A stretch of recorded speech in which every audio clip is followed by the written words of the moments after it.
हमेशा ट्रेन के धक्के खाकर जाती थी, पर मेरे भाई ने मुझे 4 व्हीलर गाड़ी दिला दी है, इतनी कृपा कर दी है। और दूसरे दिन जब मैं ऑफिस में पहुंची तो मेरा प्रमोशन का लेटर मेरे हाथ में था, इसलिए अब मैं किसी का चेहरा नहीं देखूंगी। तो हमने पूछा तूने चेहरा देख लिया? हो, देख लिया।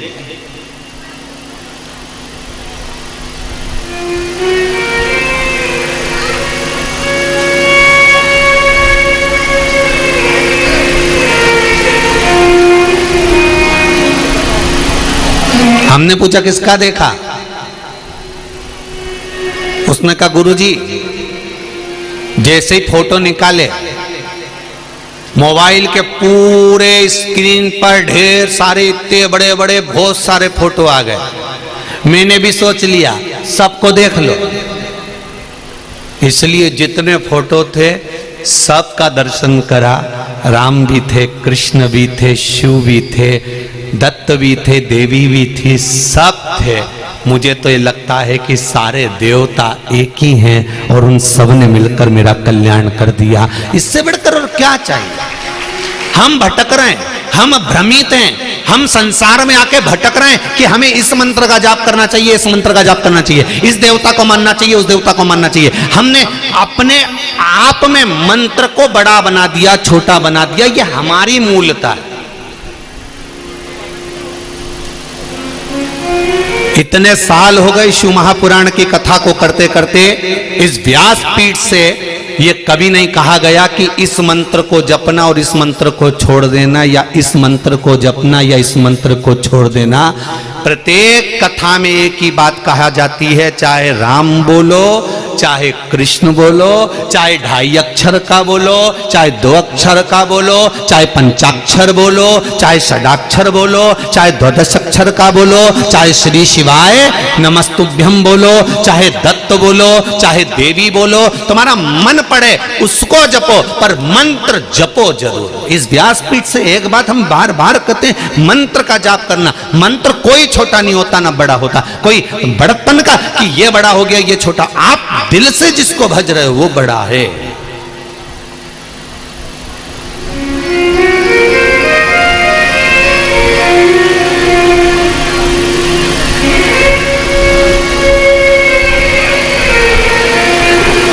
दो लड़के तुमको देखने के लिए आए शादी के समय पे।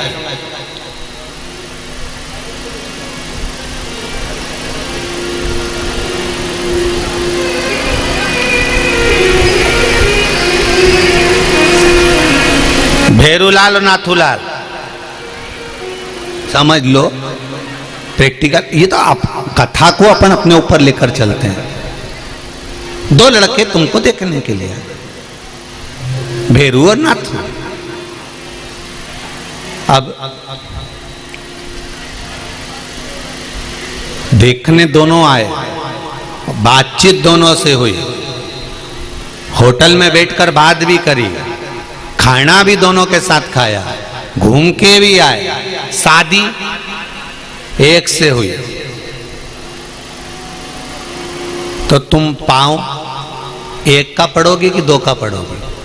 अरे बोलती तो जाओ, एक का ही ना। बहुत अच्छे से समझ लेना। तुम हलवा बना रही थी,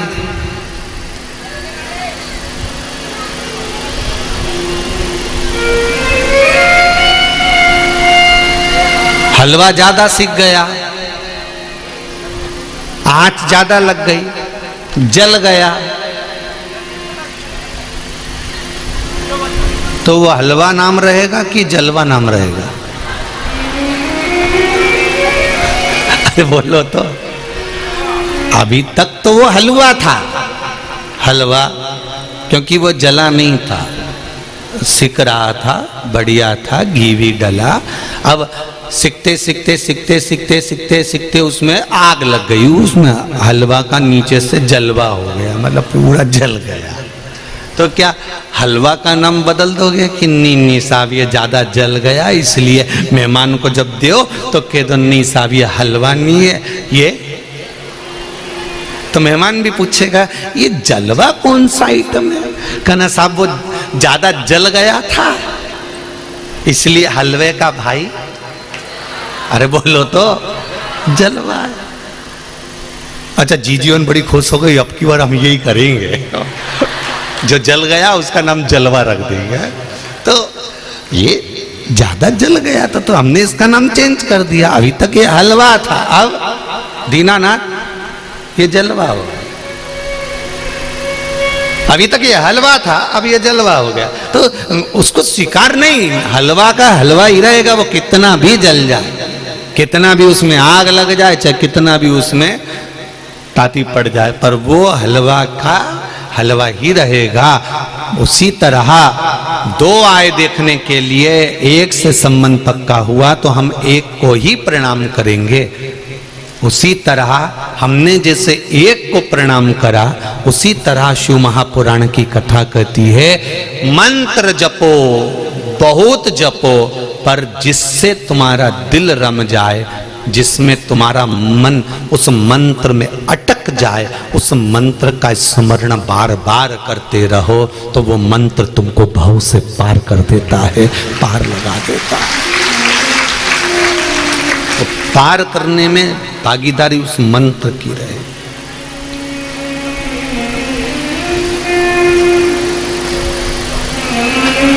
कभी भगवान ने नहीं कहा मुझे ये सामान देना। भगवान एक बात जरूर कहता है, तेरे चलते समय में, तेरे चलते हुए व्यापार में, तेरे चलते हुए समय में, तेरे चलते हुए जीवन में से थोड़ा सा जो मिल जाए वो करते चलो।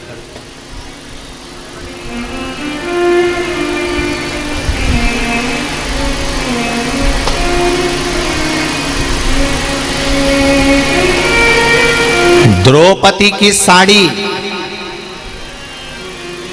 दुशासन ने पकड़ी, परिवार वाले पास में बैठे थे, कोई बचाने आया? अरे जम के तो बोलो छत्तीसगढ़ के, नहीं। द्रौपदी की साड़ी दुशासन ने पकड़ी, सारे रिश्तेदार देखते रहे, कोई बचाने नहीं आया। भीम बचा सका? नहीं।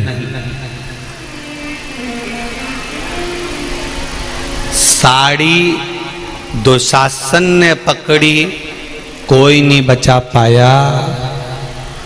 नाड़ी डॉक्टर ने पकड़ी, कोई नहीं बचा पाया। साड़ी भगवान कृष्ण ने बचाई थी, तो नाड़ी भी भगवान ही बचा सकता है, उसके सिवाय कोई।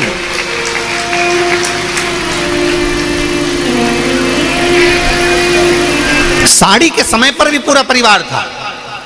नाड़ी नब्ज श्वास छूट रही है, उस समय भी सारा परिवार रहेगा, उस समय पर भी सारा कुटुंब रहेगा, सारे रिश्तेदार रहेंगे, सारा परिवार रहेगा। साड़ी के समय पर भी भीम बैठा था। जब भीम साड़ी नहीं बचा पाया, जितने सारे पांडव बैठे हुए थे, कोई साड़ी नहीं बचा पाए, रिश्तेदार साड़ी नहीं बचा पाए। उसी तरह नाड़ी देखेगा डॉक्टर, और यहां तक है डॉक्टर भी नाड़ी नहीं बचा सकता, वो भी कह देगा उसके हाथ में है। मतलब अंत बिंदु वो परमात्मा का स्वरूप यदि तुम्हारे सामने होगा। तो देखो द्रौपदी ने क्या करा था। जब भगवान के हाथ में चोट लगी तो द्रौपदी अलग से पट्टी ढूंढने नहीं गई थी, द्रौपदी अलग से चीर ढूंढने नहीं गई थी, द्रौपदी अलग से कोई कपड़ा ढूंढने नहीं गई थी। द्रौपदी ने अपना चीर फाड़ कर भगवान के हाथ में बांध दिया था। मतलब जो तन पर था उसी समय पर फाड़ कर बांध दिया। शिव महापुराण की कथा कहती है, भगवान भी ये कहता है, अलग से मेरे लिए लड्डू पेड़ा लाने की जरूरत नहीं है, अलग से मेरे लिए कपड़ा ज्वेलर लाने की जरूरत नहीं है, अलग से मेरे लिए सामान लाने की जरूरत नहीं है। भगवान कहते हैं जैसा तुम्हारा जीवन चल रहा है उस जीवन में से थोड़ा सा निकाल कर देना प्रारंभ करो। हम ये नहीं कहते कि तुम 24 घंटे भजन करो, हम ये नहीं कहते कि तुम 24 घंटे कथा में बैठो। भगवान कहते मैं ये नहीं कहता कि 4-4 घंटा तुम आकर यहाँ कथा में बैठ जाओ। भगवान तो कहता है आधी में पुनियाद, थोड़ा सा भी अगर मुझे दे दिया, तुम्हारे व्यस्त समय में से थोड़ा सा समय निकाल कर अगर तुमने मुझे दिया है, तो मैं भी अपने व्यस्त समय में से तेरे दुख काटने के लिए तेरे पास आकर पहुंच जाऊंगा। थोड़ा सा देना प्रारंभ। बहुत भगवान को नहीं चाहिए,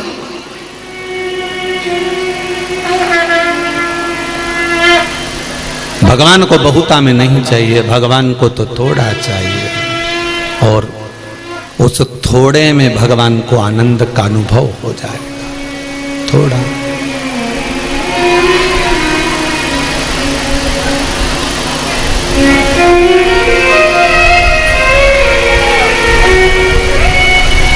थोड़ा सा दीजिए।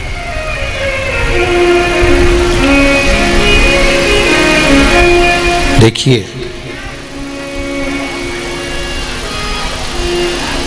एक पत्र आया है,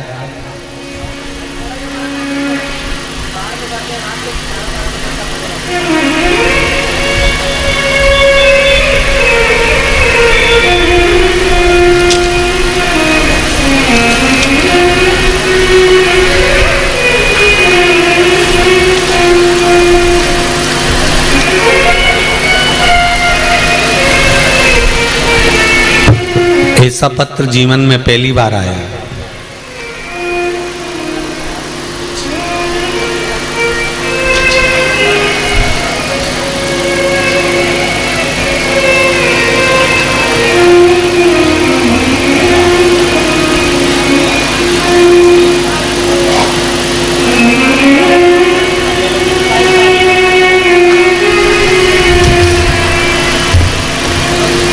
मेरा नाम उमेश कुमार साहू, नगर पंचायत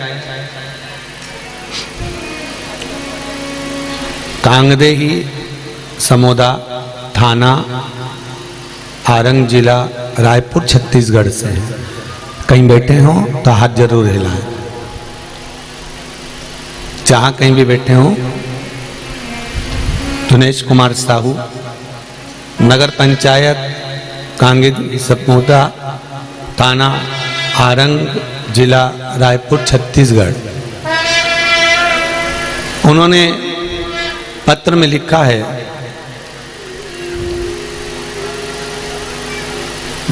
मेरी उम्र 20 वर्ष है। मैं नगर पंचायत कांगदेही, समोदा, आरंग जिला, रायपुर, छत्तीसगढ़ का रहने वाला हूँ। मेरे घर में मेरी दादी जी द्वारा वृंदावन से लड्डू गोपाल की मूर्ति लाई थी, जिसे मैंने अपनी पूजा स्थल पर रखा हुआ था। अभी हाल ही में दिनांक 25/7/2022 को किसी ने वो मूर्ति हमारे घर से सामान के साथ में चोरी कर ली। तभी मैंने अपने मोबाइल से YouTube खोलकर आपकी पंचमुखी रुद्राक्ष और शंकर वाली उपाय के बारे में सुना, जिसमें आपने बताया था कि कोई वस्तु अगर घूम जाती है या कोई चीज खो जाती है तो उसको पाने का तरीका क्या है।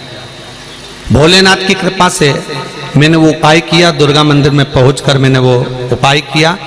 उसके बाद में मैं मेरी दादी से कहकर, जब वो मूर्ति नहीं मिली, मैंने उपाय तो कर लिया पर मूर्ति नहीं मिली, तब मैं दूसरी मूर्ति खरीदने के लिए बर्तन की दुकान पर गया। बर्तन खरीदने की दुकान पर गया, तब मैंने उसी दुकान वाले से कहा, भैया हमको एक लड्डू गोपाल भी लेना है बर्तन के साथ में, आप हमको लड्डू गोपाल बता दो। उस दुकानदार ने कहा कि नए चाहिए कि पुराने चाहिए। तो मैंने कहा मेरे पास इतना पैसा नहीं है, आप मुझे पुराना लड्डू गोपाल दे दो। उसने पुराना लड्डू गोपाल जैसे ही लाकर मुझे दिखाया, मैं अपने लड्डू गोपाल को पहचान गया कि ये तो मेरे वही लड्डू गोपाल हैं जो चोरी हुए थे। और बाबा की कृपा से मेरा लड्डू गोपाल मिल गया। हालांकि मैंने दुकानदार को पैसे देकर वो लड्डू गोपाल लिए। बाबा की कृपा से 18 दिन के अंदर मैंने जो उपाय करा था, उस उपाय से मेरा लड्डू गोपाल मुझे वापस मिल ही गया। ये शिव कृपा। अब ऐसा पत्र जीवन में पहली बार मिला है, हो ध्यान रखना जरा कि भगवान को पाने के लिए भी भगवान का ही एक आनंद लिया जाए। आज समझ में आ गया, पाँव में अगर कांटा चुभ जाता है ना तो उसको कांटे से ही निकाला जाता, पिन से। कांटा भी नुकेली और पिन भी नुकेली। कांटे को कांटे से ही निकाला जाता है।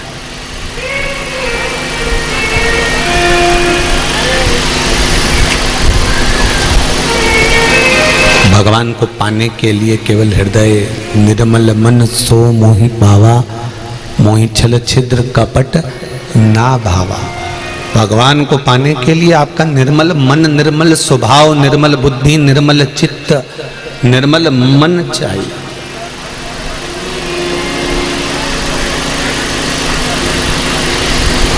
वो मिल जाए।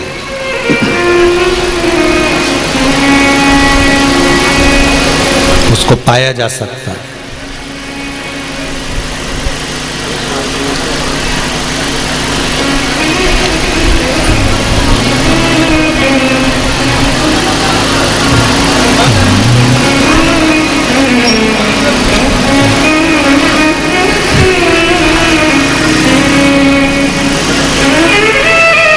आप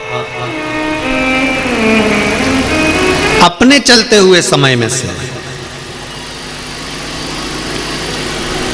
अपने चलते हुए व्यापार में से, अपने चलते हुए कर्म में से थोड़ा सा समय परमात्मा को देना प्रारंभ कर दीजिए। थोड़ा सा।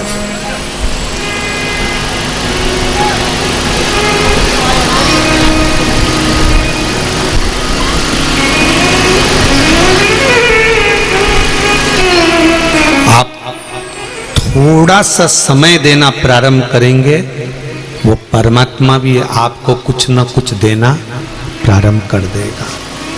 भगवान कभी धन दौलत संपदा वैभव सत्ता, आपका बहुत बड़ा बंगला या गाड़ी या वस्तु से भगवान कभी प्रसन्न नहीं हुआ, कभी भी।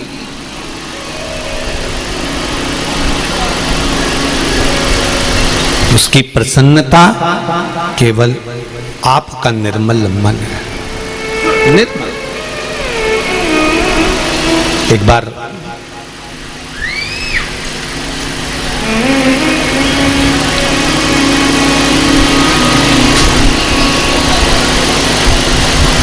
माता पार्वती जी तप मुद्रा में बैठी हुई थी।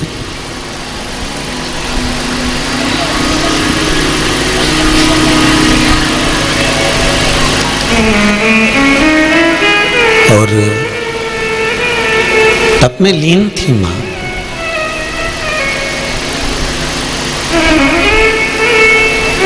कहते हैं 41 वर्ष माता पार्वती को तप करते करते हो गए थे। विवाह के बाद पहली बार मां इतने लंबे समय के लिए तप करने बैठी थी।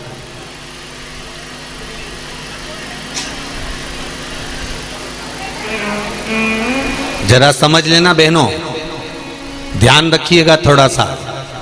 शादी के पहले आप व्रत कर लोगी, बहुत अच्छे से कर लोगी।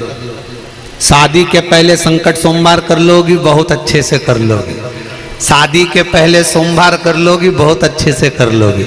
शादी के पहले तीज कर लोगी, चतुर्थी कर लोगी, छठ कर लोगी, सप्तमी कर लोगी। सारे व्रत शादी के पहले बहुत अच्छे से कर सकती हो। पर शादी के बाद जो आप व्रत करते हो ना, इस व्रत को करने के लिए शरीर, परिवार, कुटुंब, कबीला, मन, चित्त और वृत्ति, ये थोड़ी बलवान बनाना पड़ती है।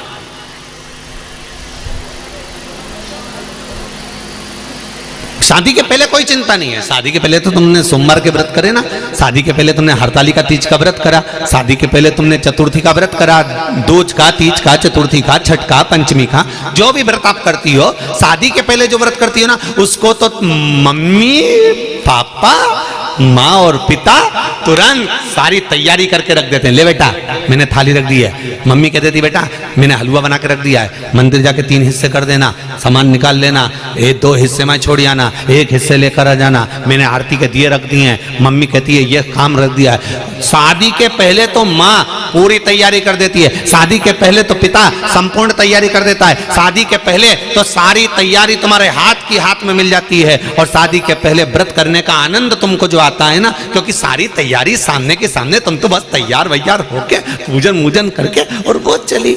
हरतालिका तीज, छोटी तीज, बड़ी तीज, शादी के पहले जो माताएं करती हैं, दीदियां करती हैं, उनको देखो कितनी खुश होकर करती हैं।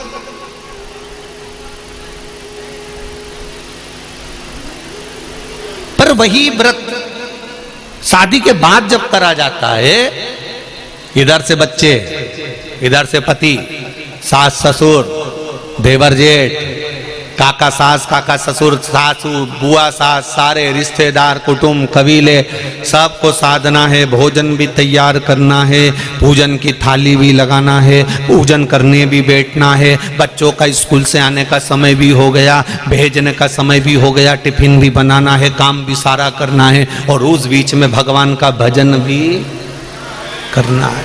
कितना कठिन काम है, जरा विचार करिएगा शादी का पहले और बाद में।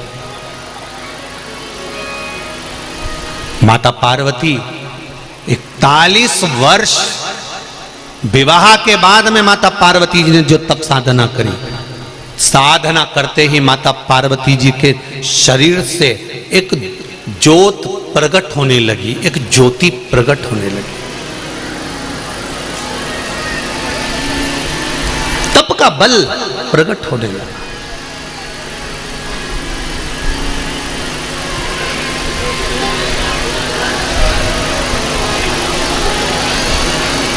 एक प्रश्न आपके और हमारे मन में आता है, गुरुजी, जो हम ये मंदिर में ज्योत लगाते हैं, मंदिर में ज्योति लगाते हैं, मंदिर में दिया लगाते हैं, या यज्ञ कुंड में जो अग्नि होती है,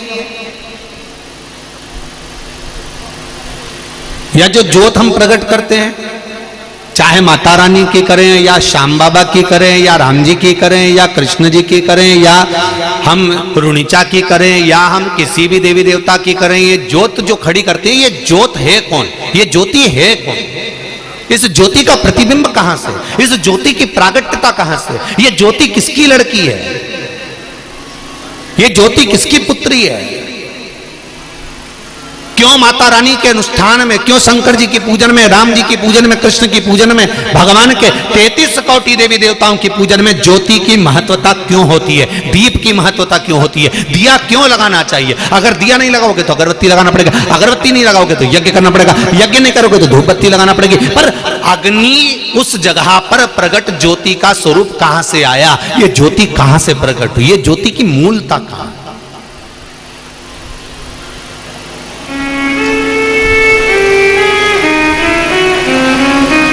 क्यों देवी के मंदिर में अखंड ज्योत जलती रहती है? क्यों शंकर जी के मंदिर में अखंड ज्योत जलती रहती है? क्यों भगवान के मंदिर में अखंड ज्योत जलती रहती है? उस ज्योत का महत्व क्या है? 12 ज्योतिर्लिंग में जाकर देखो, एक ज्योत जलती मिलेगी। देवी जी के मंदिर में जाकर देखो, शक्तिपीठों पर जाकर देखिए, एक ज्योत जलती मिलेगी। ज्योत नहीं जलेगी तो हवन कुंड में अग्नि जलती मिलेगी, पर ज्योत मिलेगी ही। इस ज्योत की महत्वता क्या? कौन है ये ज्योति? 41 वर्ष मां तब साधना में लीन है, तब कर रही है।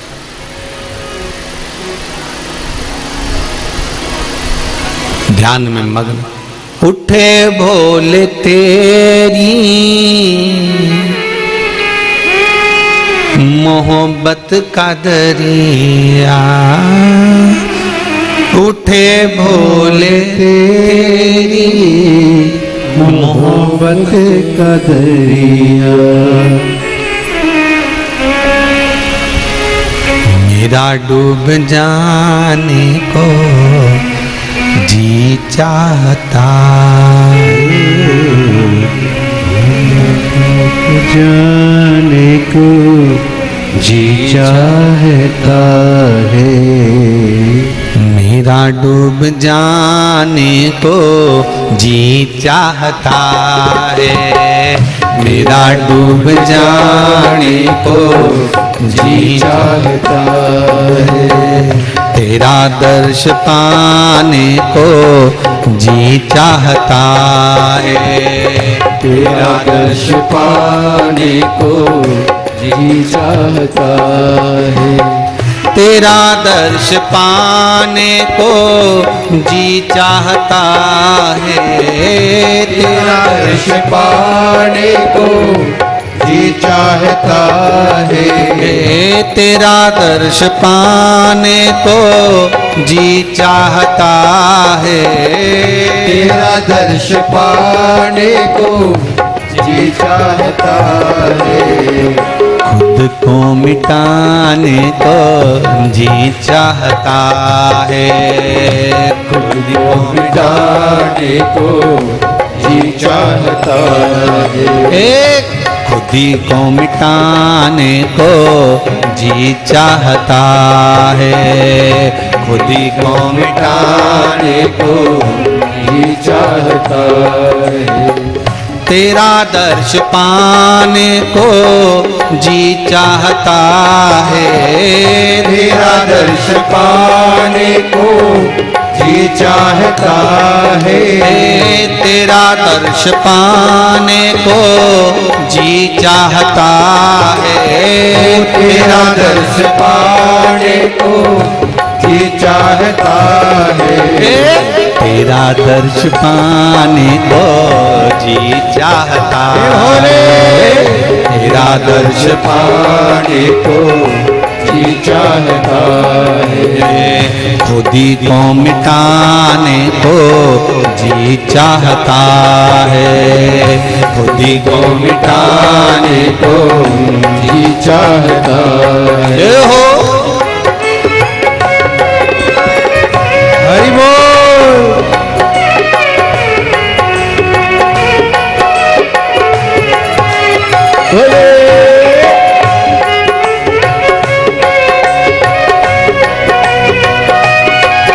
पीछे वाले भी दोनों हाथों से ताली से बजाते हुए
पिला दो हमें भोले मस्ती के प्याले, पिला दो हमें भोले मस्ती के प्याले, पिला दो हमें भोले मस्ती के प्याले, पिला दो हमें भोले मस्ती के प्याले, पिला दो हमें भोले मस्ती के प्याले, पिला दो हमें भोले मस्ती के प्याले, मस्ती में आने को जी चाहता है, मस्ती में आने को जी चाहता है, तेरा दर्श पाने को जी चाहता है, तेरा दर्श पाने को जी चाहता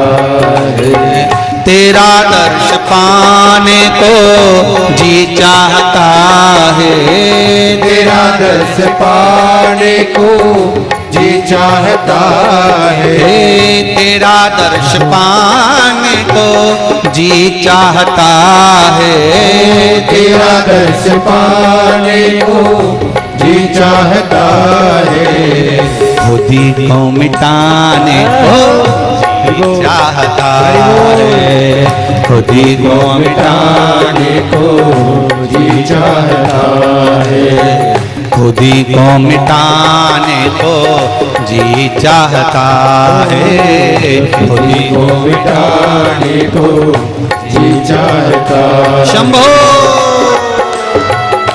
हरि बोल, हे शंभो।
उठे बोल तेरी मोहब्बत का दरिया, उठे बोल तेरी मोहब्बत का दरिया, उठे बोल तेरी मोहब्बत का दरिया, उठे बोल तेरी मोहब्बत का दरिया, उठे बोल तेरी मोहब्बत का दरिया, उठे बोल तेरी मोहब्बत का दरिया, मेरा डूब जाने को जी चाहता है, मेरा डूब जाने को जी चाहता है, मेरा डूब जाने को जी चाहता है, मेरा दर्श पाने को जी चाहता है, तेरा दर्श पाने को जी चाहता है, तेरा दर्श आओ से दोनों हाथों से जी चाहता है, तेरा दर्श पाने को जी चाहता है, तेरा दर्श पाने को जी चाहता है, खुद ही को मिटाने को जी चाहता है, खुद ही को मिटाने को जी चाहता है। जय हो।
दुनिया है मेरे भोले नजरों का धोखा, दुनिया है मेरे नजरों का धोखा, दुनिया है मेरे भोले नजरों का धोखा, दुनिया है मेरे नजरों का धोखा, दुनिया है मेरे भोले नजरों का धोखा, दुनिया है मेरे भोले नजरों का धोखा। इसे ठुकराने को जी चाहता है, इसे ठुकराने को जी चाहता है, तेरा दर्श पाने को जी चाहता है, तेरा दर्श पाने को जी चाहता है, तेरा दर्श पाने को जी चाहता है, तेरा दर्श पाने को जी चाहता है, तेरा दर्श पाने को जी चाहता है, तेरा दर्श पाने को जी चाहता है, खुद ही को मिटाने को जी चाहता हो है, खुद ही को मिटाने को जी चाहता है, खुद ही को मिटाने को जी चाहता है। जय हो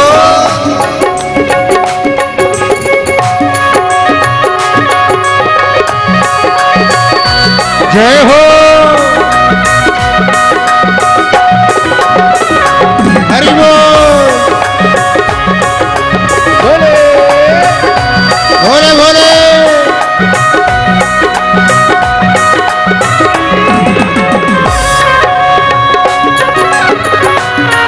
जय हो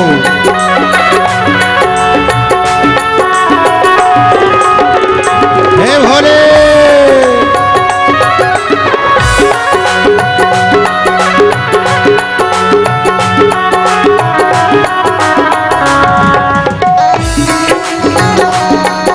हे शंभो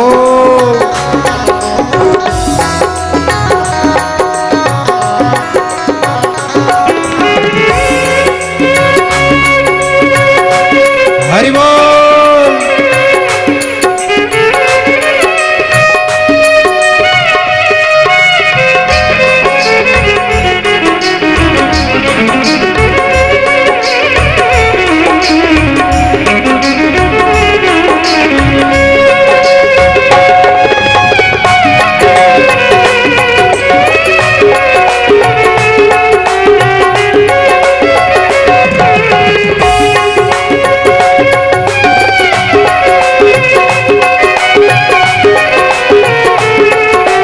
शंभो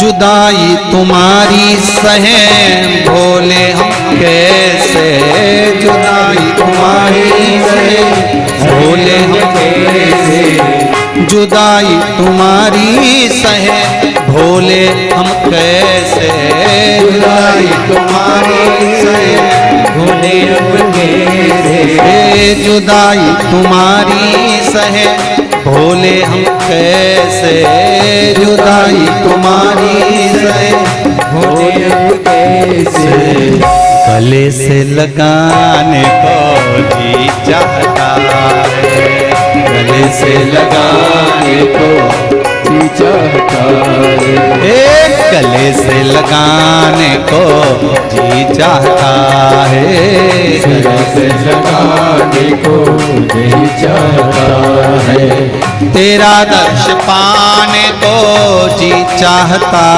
है, तेरा दर्श पाने को जी चाहता है, तेरा दर्श पाने को जी चाहता है, तेरा दर्श पाने को जी चाहता है, खुद ही को मिटाने को जी चाहता है, खुद ही को मिटाने को जी चाहता मिटाने को जी चाहता है, बुद्धि को मिटाने को जी चाहता है, मेरा डूब जाने